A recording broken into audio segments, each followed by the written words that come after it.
Boa tarde, salve, salve São Bernardo, salve, salve amigos internautas, de cara com Donizete, hoje recebendo o prefeito Orlando Morando, prefeito de São Bernardo do Campo, terminando seu mandato. Vamos fazer aqui uma análise do mandato dele, da questão da Enel que está aí perturbando a vida dos munícipes em geral e projeção das eleições, uma análise das eleições municipais que se encerram no próximo domingo. Boa tarde, Orlando, seja bem-vindo. Boa tarde, Donizete, um prazer estar aqui de frente com o Donizete, especialmente cumprimentando quem te acompanha, quem te assiste e quem acompanha o teu podcast. Muito obrigado pelo convite. Então vamos começar, que você sempre tem uma agenda muito apertada, né? Eu queria, você tem, depois de 2 mandatos de prefeito, está encerrando o seu mandato em poucos meses, eu queria que você fizesse uma avaliação do seu governo e qual o legado que você deixa para a cidade e para o seu sucessor. Donizete, primeiro o importante é que as pessoas façam avaliação. Se autoavaliar na vida pública é necessário, mas acima de tudo, para quem vai encerrar o mandato daqui a 2 meses, eu acho que o mais importante é saber o que as pessoas entenderam, se a vida da cidade está melhor, se a cidade melhorou. Eu acho que essa é uma pergunta que eu vou deixar para cada cidadão de São Bernardo do Campo. Mas tiveram conquistas nesses 7 anos e 10 meses finalizando, que são inegáveis. A cidade ganhou 3 hospitais, 2 novos e um que foi reaberto. Enquanto a maioria das cidades fizeram hospital de campanha na pandemia, eu entreguei o hospital de urgência, que é um hospital para a vida inteira. Na sequência, eu reabri o Hospital Anchieta, que o Luiz Marinho havia fechado. Hoje é o Hospital do Câncer de São Bernardo do Campo. O ano passado, com o apoio do governador Tarcísio e o empenho da deputada Carla, nós entregamos o Hospital da Mulher. Há menos de um mês eu entreguei uma nova UPA no Jardim Silvina. Eu reabri o pronto-socorro do Taboão, que foi fechado. Nós entregamos 4 CAPs novos. Um no Rude Ramos, um aqui no centro, um no Seleta, e há 2 semanas eu entreguei o CAPS Alves Dias, 3 semanas. Nós entregamos um hospital veterinário, vou inaugurar o hospital de olhos, vou entregar a clínica do autista. Então a cidade teve alguns avanços assim inegáveis. Quando você entra na área da infraestrutura, essas pessoas continuam vendo todos os dias. Acabamos com as enchentes de São Bernardo do Campo, trauma enorme. Todo ano o comerciante da Jurubatuba perdia tudo. Entregamos 4 viadutos novos.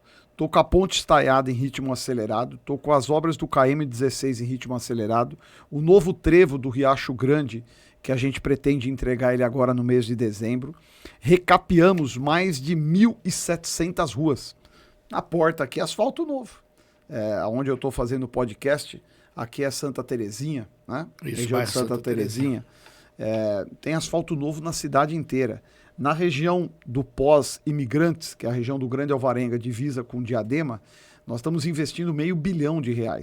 Fizemos a 3ª faixa da Pônei Clube, eu estou ligando Orquídeas ao bairro Pinheirinho, continuamos a duplicação da Estrada dos Alvarengas, colocamos iluminação em LED em São Bernardo inteiro. É uma das poucas cidades com mais de 500 mil habitantes no Brasil que colocou iluminação em LED sem ser PPP. Nós colocamos e pagamos o fornecedor. Aqui não tem, o cara não vai ficar pendurado na conta de luz recebendo 20 anos, está paga. A cidade ganhou uma fábrica de cultura, a cidade ganhou 2 bom pratos, até dezembro eu quero entregar o 3º bom prato. O PT, que se dizia o guardião dos vulneráveis, não teve coragem de entregar um bom prato, eu vou entregar 3. Mais de 4.000 refeições por dia já são servidas, entre café da manhã, almoço e janta. É o primeiro bom prato do estado a servir janta. Nenhum outro serve, quem paga a janta é a prefeitura, porque ninguém acha que com R$1 que o cidadão paga, você fecha a conta inteira.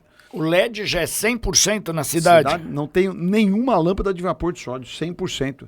Lá do pós-balsa ao Tabuão, do Rude Ramos ao Alves Dias, é 100%. E detalhe, todos os equipamentos públicos com LED. Então as escolas têm LED, os hospitais têm LED, eu não tenho mais lâmpada de vapor de sódio.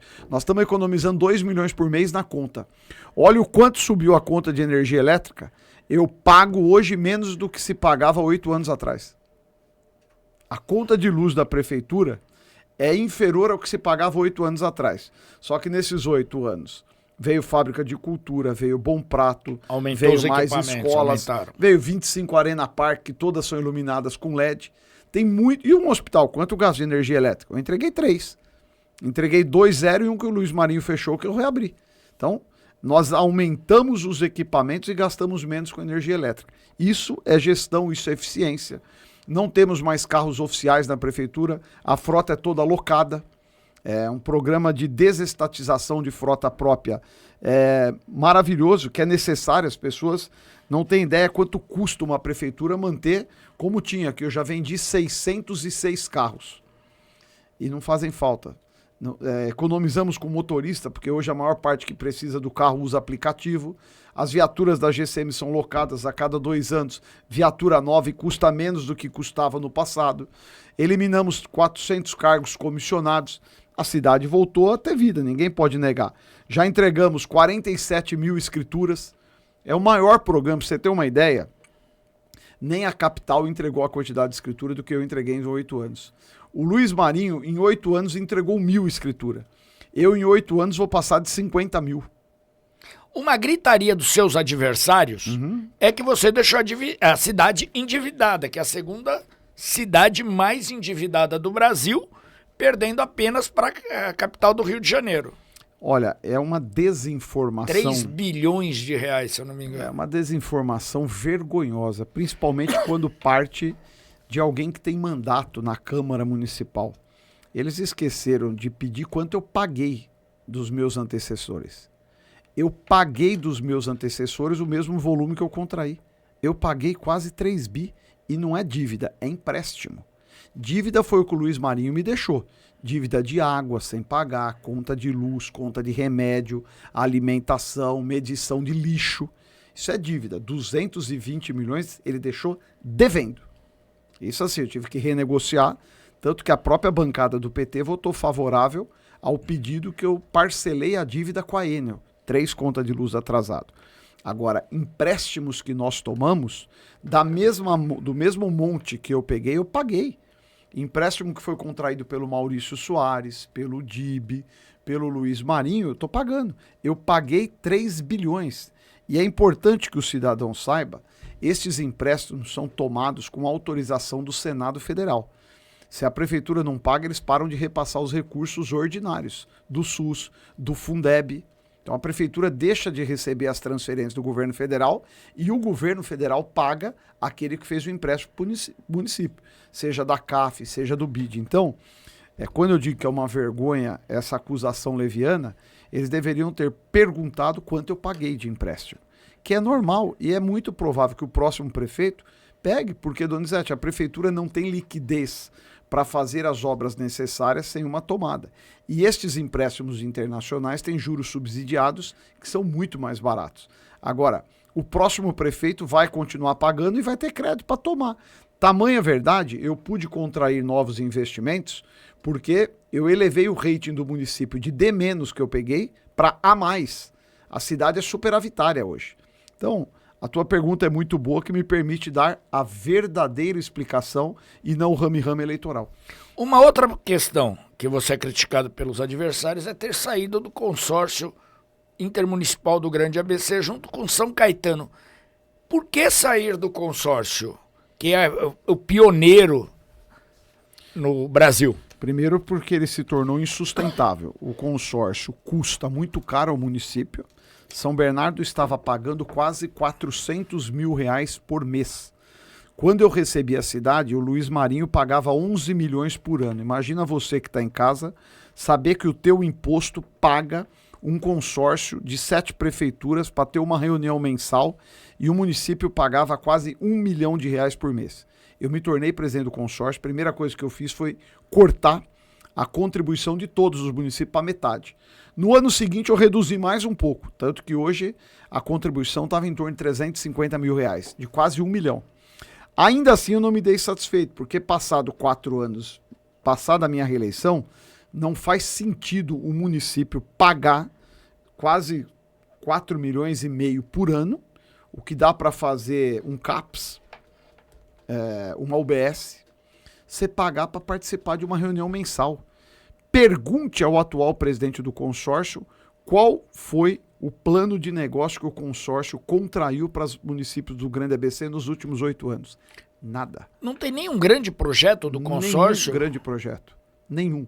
Então, eu sou favorável a ter uma agremiação de prefeitos, pode ser uma associação, pode ser um consórcio, sem contribuição pública. E eu propus isso ao Felipe, eu e o Auríquio, que naquele momento nós defendíamos que ele fosse o presidente do consórcio com isso. Eles preferiram eleger o Marcelo, nenhum problema, é legítimo, só que o Marcelo não tinha esse compromisso de reduzir a despesa. Quando eles disseram, claro, que eles queriam manter este modelo de consórcio, nós saímos. A minha saída, Donizete, é a respeito ao dinheiro público. E garanto que os próximos não vão voltar. O próprio Tite já deu a declaração que foi eleito São Caetano, que no modelo de ter que pagar ele também não volta, e o Marcelo Lima, que é quem está disputando a eleição e a gente está apoiando, na coletiva junto, falou que também ele topa voltar para o consórcio desde que não tenha que pagar. Você não é de hoje, é um crítico ácido da atuação da Enel em São Bernardo do Campo. Inclusive você teve uma discussão que viralizou pelas redes sociais, se eu não me engano, na Alesp, com o representante da Enel. Como que está essa situação da Enel? Eu pergunto para o cidadão de São Bernardo do Campo, que ficou 4 dias no escuro, o que ele acha da Enel. A Enel é uma empresa sem vergonha, que tem um bando de mau caráter, trocou o presidente, mas trocou o chefe do problema. O problema não trocou. A Enel está clara, e as imagens comprovam, todo mundo já sabe. Eles não investem o que deveriam investir em equipes de manutenção. Ponto. É óbvio que quando você reduz trabalhador numa empresa e continua com o faturamento, você aumenta o lucro. Simples. Você tira a gente, então você diminui a tua despesa e mantém o seu faturamento ou aumenta, porque a população cresce. E eles não fazem os investimentos à altura. Na semana passada nós tivemos mais uma tragédia anunciada e virão outras. É só ter um vento ou uma forte chuva, o problema vai se repetir. Para não ficar só no discurso, na briga pela briga, eu me reuni com a Procuradoria da cidade, ingressamos com uma ação e a Justiça nos permitiu não pagar mais a conta de energia elétrica do município, enquanto a Enel não apresentar um plano emergencial para a cidade de São Bernardo. Eu quero saber quantas equipes ela terá, qual vai ser o plano dela deseletrificar os fios para a gente fazer a poda de árvore. No momento de uma catástrofe meteorológica, qual é o plano de atuação que ela tem. Enquanto ela não apresentar isso satisfatoriamente ao município, a cidade vai depositar em juízo o valor de 3 milhões e pouco por mês para não ter que pagar. E eu acho que se todos fizerem isso, ela vai aprender. Além disso, eles têm 24 horas para restabelecer energia elétrica em qualquer ponto da cidade. Caso isso não ocorra, multa de R$50 mil por hora. Mas multa não é a principal punição, porque eles são bons de recorrer. O que a Enel não investe em equipe de manutenção, ela gasta com bons advogados. Então, a melhor decisão foi essa de permitir que o município não pague a conta de luz. E já se manifestaram junto à prefeitura? Até ontem, eles tentaram uma reconsideração na própria vara de São Bernardo, que não foi julgada ainda, mas eles não tinham recorrido para o TJ. Até porque, vamos ser honestos, a justiça tem que estar ao lado do certo. E a Enel é uma empresa que comete um crime com a população. Um crime. Quando nós vimos aquelas imagens de pessoas que precisam de auxílio respiratório, a família está ligando numa bateria de carro para não ver a pessoa morrer por falta de ar dentro de uma casa, não dá para ter outra palavra para essa diretoria, para essa empresa. É crime de responsabilidade. Se não for, eu acho que é quase uma tentativa de homicídio que a Enel faz. É mais do que crime de responsabilidade. Porque se morre uma pessoa dessa, com uma longevidade que se passou, São Paulo ficou quase uma semana, teve residência, ficou uma semana no escuro. Estava chegando outra catástrofe meteorológica que eles não tinham resolvido a anterior. Tamanha verdade que o governador Tarcísio pediu a caducidade do contrato, pediu intervenção e parece que aqueles preguiçosos de Brasília estão acordando da ANAEL, do Ministério, e anuncia-se aparentemente uma intervenção. Agora, precisa ver se é uma intervenção verdadeira ou uma intervenção faz de conta para dar uma satisfação apenas à sociedade. E me preocupa muito, porque a negligência da Enel e, ao mesmo tempo, o apoio do governo federal à Enel, então, quer dizer, eles pactuaram na negligência, se não tinha um viés eleitoral para prejudicar o atual prefeito de São Paulo, Ricardo Nunes, que disputa a reeleição. E qual o seu ponto de vista com relação à privatização da Sabesp, né?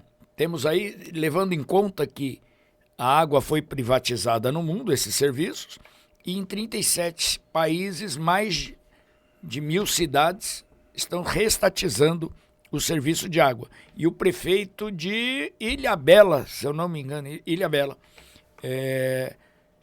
reuniu a equipe de advogados para romper o contrato com a Sabesp e montar uma agência, uma empresa, uma autarquia.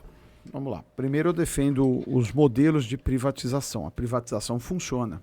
Funcionou nas rodovias do estado de São Paulo. Funcionou aqui na nossa cidade com o transporte coletivo, em todas as outras cidades do Grande ABC. Eu privatizei a Cidade das Crianças, não fazia sentido a prefeitura tomar conta da Cidade das Crianças. Eu privatizei o estádio, que o PT e a tua turma usava gratuitamente aqui. Eles eram donos de um time, se não me falha a memória, o deputado Luiz Fernando era dono do time. Usava um estádio, a prefeitura pagava água, luz, gás e o lucro do time era deles. Então, privatizei o estádio. O sistema de rotativo de São Bernardo hoje é privatizado, funciona muito bem. A privatização funciona. O que não pode faltar é a boa fiscalização. E é exatamente o que está faltando com a Enel. A Anael, que é a agência regulatória nacional que tem o poder fiscalizatório sobre a Enel, não o faz. Então, está comprovado que aonde você faz privatização, concessão e tem dura fiscalização, funciona. O cidadão paga, mas ele tem o direito de ter um bom serviço. Quando nós estamos falando de serviços essenciais, água e luz, obrigatoriamente tem que ser eficiente. Obrigatoriamente tem que ser eficiente. Então, os modelos são bons. Se tiver austeridade, no caso de São Paulo, com a Arcesp, eu não tenho nem menor dúvida que vai ser bom, vai ser um ganho, vai ser a universalização do saneamento. Agora, é um modelo que nós vamos ver. O atual gestor, aquele que governa o Estado, é quem indica os membros para as agências reguladoras por mandato, tem que ter capacidade de cobrança, bom secretariado e firmeza para o serviço funcionar com qualidade. Eu queria que você fizesse uma análise. Estamos aí chegando no processo e você participou diretamente e indiretamente do processo eleitoral. Queria que você fizesse uma análise do cenário político da cidade durante o primeiro turno e agora no segundo turno você aderiu à campanha do candidato do Podemos, que era seu vice, foi seu vice por 6 anos e meio. Queria que você fizesse esse panorama. Por que não apoiou desde o primeiro turno e no segundo turno? Olha, primeiro agradecer o apoio. A Flávia Morando, uma mulher de 33 anos, foi a mulher mais votada da história de São Bernardo que disputou uma prefeitura. Nós tivemos outras candidatas prefeitas, nunca passaram de 10% de votação. Eu nem fui ver o histórico, mas números pífios. A Flávia fez 21%, quase 90 mil votos, para uma candidata que estreou numa disputa eleitoral e fez um papel brilhante, fez uma campanha altivez, com proposta, andou, percorreu, debateu a cidade com as pessoas. Ao mesmo tempo, uma enorme vitória, pela segunda eleição, aonde eu participei direto e indiretamente, o PT, pela terceira vez, fica fora do segundo turno das eleições.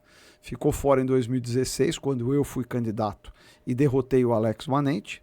Depois, em 2020, ficou fora porque eu venci as eleições do primeiro turno com quase 70% em cima do Luiz Maria, e ficou fora agora novamente, aonde eu estava na disputa, e muito provável que se eu não estivesse disputando, eles poderiam. Então acho que a maior vitória de São Bernardo é cada vez estar eliminando o PT da cidade. Então essa para mim já é uma grande vitória. Quanto ao nosso apoio no segundo turno, era um apoio por coerência. O Marcelo foi meu vice, o Marcelo foi vice meu 2 vezes, foi meu secretário, dobrou com a Carla, ele foi candidato a deputado federal 2 vezes, a Carla foi candidata a deputada estadual 2 vezes. Nós temos uma relação de proximidade e de trabalho muito maior do que eu tive com o Alex. E eu não tenho dúvida, Donizete, que as pessoas querem políticos de resultados. E eu nunca neguei que o Marcelo me ajudou a reconstruir São Bernardo. Foi o secretário que me ajudou a fazer o piscinão, fizemos muito asfalto junto, fizemos arenas parques, praças parques. O Marcelo trabalhou ao meu lado. Então, a relação de trabalho e de entregas do Marcelo é de longe muito maior que a do Alex. Então isso que ele fala na campanha dele é verdade, que ele participou, foi agente ativo nessa... E eu nunca desmenti. Eu tenho compromisso com a verdade. mesmo tendo uma candidatura do nosso grupo, eu não fui desmentir o Marcelo. Né? Então, a coerência é, sem dúvida nenhuma, o que permeou o meu apoio para ele no segundo turno. Ontem você esteve numa agenda em Diadema, agora apoiando o candidato Taca do MDB. Contra o PT. Contra o PT, mas está se especializando em embate com o PT. Faz tempo, né? E estava lá o governador Tarcísio. E numa coletiva, cara, Tarcísio, qual a posição do governador? Ele apoia o candidato Alex Manente? Não apoia? Diz que apoia e diz que... Você estava lá presente, ele falou, não apoia, apoia. Explica o que aconteceu, porque você estava lá no caminhão, na coletiva. Primeiro é importante lembrar, Donizete, que em 2022 a Carla disputou a eleição com o meu apoio, o Marcelo disputou a eleição com o meu apoio, ambos foram eleitos deputado estadual e federal. E um dia após o segundo turno, para ser mais objetivo, na terça-feira, a eleição terminou no domingo, a Carla eleita, o Marcelo eleito, nós estivemos na casa do Gilberto Kassab, junto com o presidente nacional do Republicanos, o Marcos Pereira, onde nós gravamos um vídeo, eu, a Carla e o Marcelo, ao lado do governador Tarcísio, declarando o apoio para ele no segundo turno. E foi um apoio sem nenhuma condição. A única condição, manter os programas que estavam em andamento em São Bernardo do Campo. E ele manteve.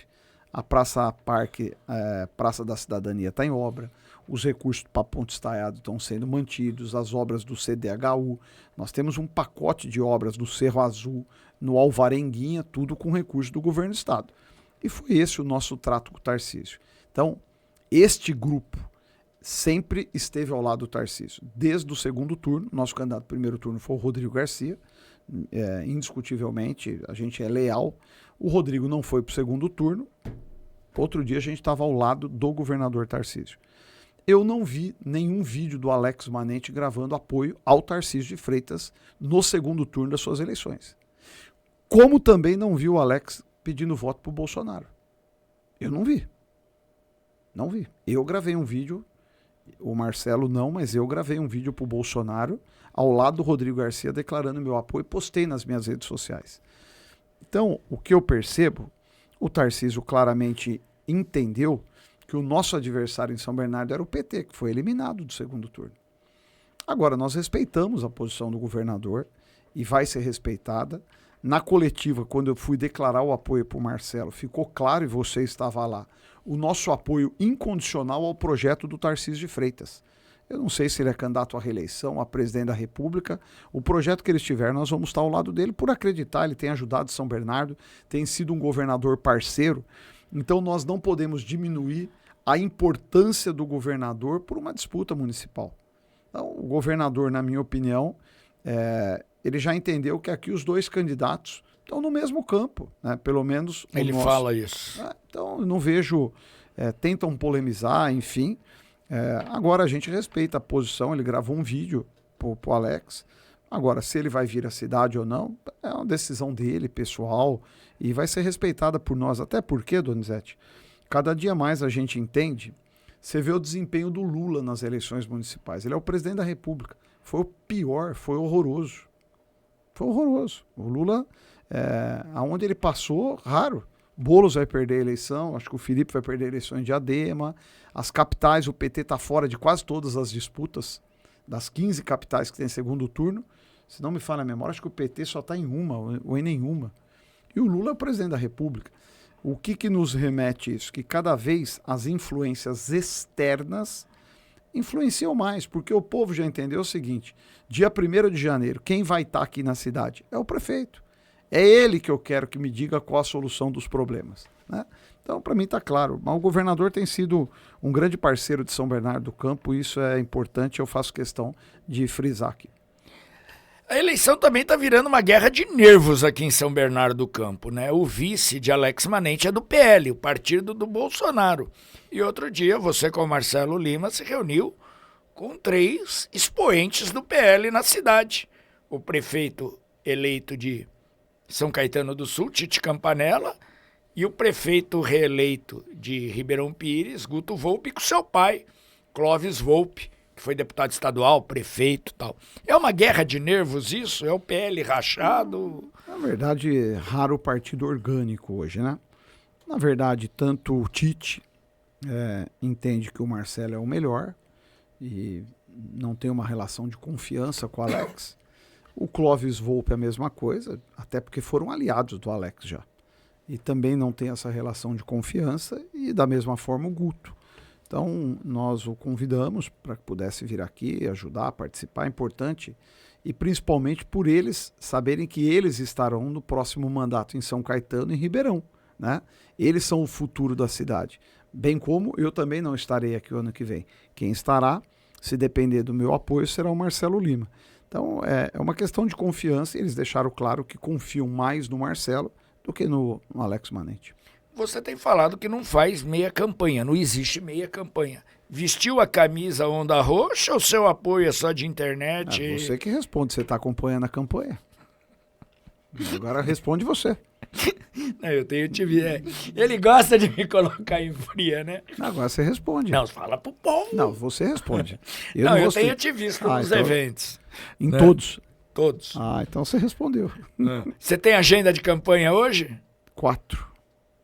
A minha limitação eu não faço no horário de expediente, então eu faço muito cedo, na hora do almoço. Hoje nós estivemos no bairro Baeta Neves, aliás, muito boa caminhada. Eu fico da meio-dia até 1h30, depende se às vezes eu chego um pouquinho mais tarde, até as 2h, meu horário de almoço. E depois das 5 horas da tarde. Então, e hoje vou até as 10 da noite. Terminando, você está aí há 7 anos e 10 meses, como falou, quase 10 meses. Sem férias. Qual o futuro político de Orlando Morando? Você tem uma esposa que é deputada estadual no segundo mandato. Orlando Morando nas urnas em 2026, Carla dobradinha com a esposa, não dobradinha? Não vou pautar 2026. Nós estamos no meio de um processo eleitoral. Primeiro precisamos terminar essa eleição. Todo o meu empenho agora para eleger o Marcelo Lima, que eu entendo que é o melhor para o futuro de São Bernardo do Campo. E depois avaliar, Donizete. Eu não tenho... primeiro o seguinte, eu sou servidor do cidadão. Se eles entenderem, por isso que existem as pesquisas, que eu deva continuar na vida pública, eu vou falar com a cidade. Olha, sigo, não sigo. O político precisa entender que chega uma hora que tem prazo de validade. Se achar que eu estou com a validade estendida, né, eu vou continuar na vida pública, mas eu não vou fazer isso por um projeto pessoal, por ambição, por ganância. Não tenho mais. Eu fui vereador, eu fui 4 vezes deputado e fui 2 vezes prefeito. Eu tinha um sonho de ser prefeito de São Bernardo, para fazer o que eu fiz, para transformar, para melhorar. Não tem nada mais satisfatório. Eu estava andando hoje no Baeta com o Marcelo na hora do almoço. As pessoas, não, você foi um excelente prefeito, você foi um bom prefeito, você mudou a cidade. Para mim esse é o legado que eu vou carregar. Então, eu completei 50 anos de idade, tenho 2 filhos que eu amo. Então, eu vou, se acharem que eu ainda sou um agente para servir a população, eu vou continuar na vida pública.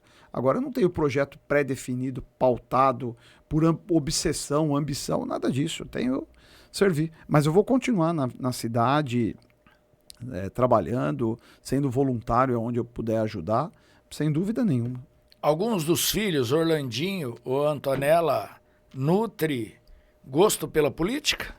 O Orlandinho gosta, mas é um pouco peculiar da idade, muito cedo, tem 16 anos, tem que estudar, tirou o título sozinho, não mandei ele tirar o título, nem pedi, passou a ser eleitor esse ano, valoriza o voto, respeita, ele acompanha a política, ele gosta, mas é muito prematuro, é muito cedo ainda para ter qualquer projeto e, acima de tudo, ele precisa estudar, não dá para imaginar sem ter, pelo menos, iniciado uma faculdade, enquanto pai eu não vou permitir isso. Destaque 3 pontos que mais te orgulham do seu legado para São Bernardo. Cuidar bem das pessoas, acho que esse é o maior legado. Porque quando você diz cuidar bem das pessoas, isso abrange a segurança, a saúde, a infraestrutura, o lazer. O cidadão ele é o componente mais importante da cidade. Agora, tem coisas que são relevantes. Acabar com as enchentes da cidade foi um negócio, para mim, marcante. O hospital de urgência, saber que a gente não tem mais aquele pronto-socorro, que era um horror da cidade. Os meus 2 primeiros anos, eu convivi com aquilo. Eu sei o que era, aquilo era um horror mesmo. Acabar com aquele trauma na vida das pessoas e ter um hospital de urgência que atende com respeito o morador, para mim é uma marca muito importante. E o terceiro foi a transformação que nós fizemos na educação. É inegável o nível que eu elevei a educação da nossa cidade. É uniforme de qualidade, é merenda, é Chromebook para todas as crianças de 4º e 5º ano, é escola reformada. Para mim não tem nada melhor do que eu passar na frente de uma escola, eu encontrar uma mãe, e a gente encontra, principalmente na época da campanha, as pessoas falam, as escolas parecem escola particular. Fala, olha, tem escola particular inferior à nossa. Então, o nível que nós elevamos a educação da cidade, para mim é algo assim muito, muito importante. Sua assessoria está acenando aqui, você está com a agenda comprometida. Vamos ao nosso tradicional jogo rápido, rapidinho aqui. Fácil. Vou te dar uma palavra e com uma palavra você... Ele nem pensou a palavra que ele ia me perguntar aqui. Um sonho. Cara, ver um país mais justo. A gente está vendo muita injustiça. A população de rua está aumentando. A pobreza na vida das pessoas está aumentando, mesmo o cidadão estando trabalhando. As pessoas perderam a capacidade de consumo. Isso é muito ruim, porque o cidadão, quando está desempregado, ele tem esperança de ter um emprego e ter uma vida melhor. O duro é quando o cidadão está trabalhando e ele não está conseguindo ter uma vida melhor. O país precisa repensar o que oferecer para o seu povo. Não está legal. As pessoas não estão felizes. Se as pessoas estivessem felizes, o Lula teria uma aprovação muito maior. Então, eu tenho um sonho de ver um país tão rico como o nosso, tão importante, com tantos recursos naturais, um país que tem sol o ano inteiro, tem chuva, tem água, e as pessoas não estarem felizes na sua plenitude. Eu sonho de verdade, eu não estou falando isso como hipocrisia, do mesmo jeito que eu sonhava em ter uma cidade melhor e tenho, de ver as pessoas melhores. O brasileiro não está como ele gostaria. Um pesadelo. Voltar a ter o PT aqui em São Bernardo, administrando a cidade. Uma música. Rapaz, eu gosto tanto de música. Bruno e Marrone, Boate da Zona Sul. Um filme. Muito marcante, pode ser que eu erre o nome, O Menino de Pijama Listrado. O Menino do Pijama Listrado. Aquele filme é um filme que especialmente para o mundo que está vivendo tanta guerra de novo, né? Nós estamos vendo agora o Líbano de novo em guerra, a Rússia não terminou a guerra com a Ucrânia. Esses líderes precisariam parar, assistir aquele filme para ver o quanto é ruim o sofrimento de uma guerra, especialmente ceifando vida de pessoas, e aquele filme foi fruto da guerra, da Segunda Guerra Mundial, muito cruel, os campos de concentração, onde, enfim, é uma história, tem inclusive o livro, o filme baseado no livro, né? É um filme que me marcou, não é um filme de alegria, mas eu acho que especialmente para um mundo que novamente vive tantas guerras, eu acho que é uma boa reflexão. Um amor? Das minhas mulheres.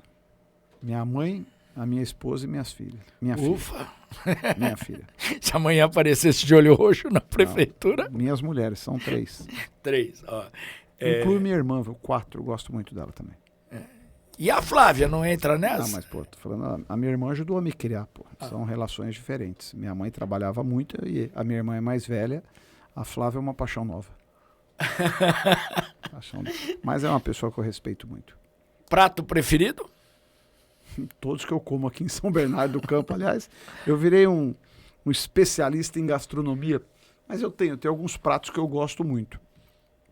Eu gosto de filé parmegiana, eu gosto de uma boa carne, uma fraldinha assada, eu gosto bastante. A Carla faz um arroz birubiru único também, que é muito gostoso. Eu gosto de tudo, que eu gosto, mas o filé parmegiana... É um bom garfo. Eu sou um bom garfo. Eu não como exagerado, até para poder manter a saúde e não o peso. Mas São Bernardo tem bons restaurantes e tem, inclusive, bons filés à parmegiana. Agora, você falou um negócio que você gosta de tudo que você come em São Bernardo. Daí, seus adversários de novo, você paga essas contas quando você faz? Todas não. Tem lugar assim raro que o proprietário realmente não deixa em hipótese alguma. Mas a grande maioria eu faço questão de pagar, especialmente quando eu vou em restaurantes você percebe que são pessoas humildes e eles até... eu falo que se não me deixar pagar a conta, eu não volto. Aí eles se sentem convencidos. Mas muitos querem oferecer, até pela gentileza de ter, Mas eu frequento, aliás, é um diferencial. Eu vivo São Bernardo, né? Eu não vivo a cidade por ser político. Eu frequento as padarias da cidade, eu adoro tomar café da manhã numa padaria de domingo com as crianças, quando eu posso. Eu como em São Bernardo cotidianamente, eu saio para jantar à noite, de sexta ou de sábado, eu vou em São Bernardo, eu gosto, eu faço. Primeiro porque eu acho prático, segundo porque tem muito lugar gostoso. Uma fruta? Eu gosto de abacaxi e gosto de manga. Bebida? Coca Zero, sou quase um viciado, tomo bastante Coca Zero. E quando eu posso, eu gosto de apreciar vinho, gosto de vinho tinto. Política é? A arte de transformar a vida das pessoas quando feita com bom propósito. Um ídolo homem? Meu pai. Um ídolo mulher? Minha mãe. Um cantor?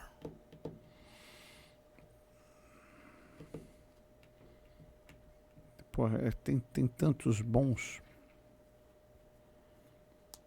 O Roberto Carlos, eu gosto dele. Uma cantora? Shakira. Lula? Deve repensar o país e acho que precisa ter o bom senso que ele deu a contribuição dele e chegando aos seus 80 anos, quem sou eu, né? Reavaliar se ele deve. Ele não precisa provar mais nada ao povo brasileiro, muito menos a ele. Se ele deve ainda continuar disputando a eleição. Bolsonaro? Eu acho que trouxe uma dinâmica diferente para a política, mas errou muito, especialmente no período da pandemia, né? Eu acho que ele trouxe algumas marcas diferenciadas, dentre elas a autenticidade do político. Eu acho que isso ele é autêntico, ninguém pode negar que ele não é autêntico. Pode às vezes ser mal interpretado, mas na pandemia ele errou muito, ao ignorar a ciência, ao negligenciar a compra da vacina. Eu acho que esse foi um grande erro dele. Em compensação, ele foi na economia melhor do que está sendo o Lula. Geraldo Alckmin? Um ex-governador de São Paulo. Tarcísio de Freitas? Uma nova safra da política. Dinâmico, pensa um projeto grande, pensa em grandes projetos para um estado como o nosso. Acho que o Tarcísio tem essa ousadia de pensar bons projetos. Acho que é uma grande aposta para a política brasileira. Alex Manente? Atual concorrente do Marcelo Lima. Marcelo Lima? É o próximo prefeito de São Bernardo. Carla Morando? Uma brilhante deputada estadual, a melhor que a cidade já teve. E aquele momento Marília Gabriela, Orlando Morando por Orlando Morando. Eu sou um cara que gosto da vida pública, faço com prazer. Eu estou há 28 anos na vida pública, muita gente não se lembra. Eu disputei a minha primeira eleição em 1996. Tive sucesso na grande maioria. Não tive êxito em 2 eleições que eu participei direto e indireto. A minha de 2008 e agora a da Flávia de 2024. Tenho uma enorme satisfação em saber que eu melhorei, mudei a vida das pessoas, e quem me diz isso são elas, tá certo? Quando a gente anda e as pessoas falam, você foi um bom prefeito, você foi o melhor prefeito que a cidade já teve, acredito que nessa minha passagem eu dei uma importante contribuição à qualidade de vida do município. Sou uma pessoa que vivo feliz, sou apaixonado pela minha família, vivo muito bem, moro no mesmo apartamento há quase 15 anos. Exatamente, a Antonella tinha acabado de nascer, 14 anos. Gostamos de uma vida simples, eu não vivo uma vida robusta, com luxo, não gosto, não é porque eu não quero, tal, não, a gente gosta de...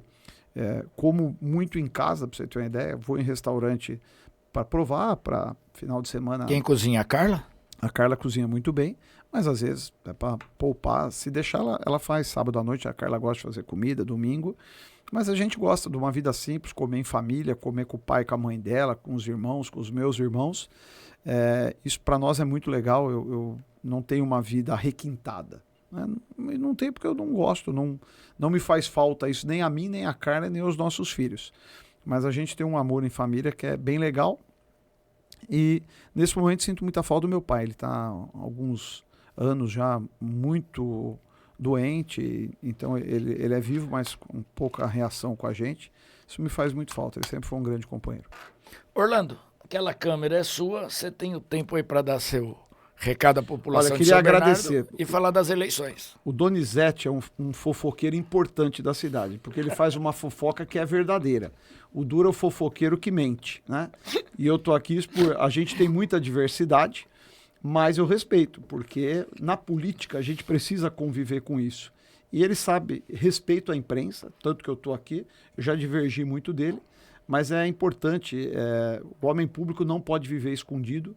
Eu nunca vivi, eu estou em término do meu mandato, mas nesses 8 anos a imprensa nunca ficou sem uma resposta minha. E que isso sirva de exemplo, que político tem, dentre tantas atribuições e responsabilidade, ter a transparência e a resposta quando solicitado. Aliás, de todos do Grande ABC, o único que mantém live semanal, abre para as pessoas falarem o que querem, o que pensam, seja crítico ou elogio, ainda é o Orlando Morando, o que prova a minha autenticidade e a minha transparência e o meu compromisso com a verdade. Muito obrigado, Donizete. E domingo, último dia das eleições. Domingo, dia 27, é Marcelo Lima, todo mundo é 20.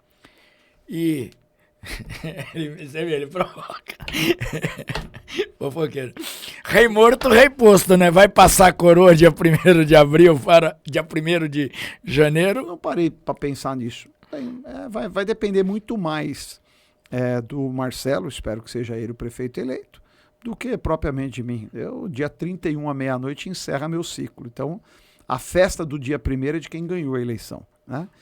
Aí, o diálogo com o Marcelo sempre foi muito bom, totalmente restabelecido, muito bom. Então, depender muito mais dele do que de mim. Quero agradecer a sua presença aqui, Orlando. Obrigado. Eu é que agradeço. E quem ganha é a população que sempre tem informações. Fiz algumas perguntas que vocês queriam, estão aí. E acompanhem em breve esta entrevista. Até mais.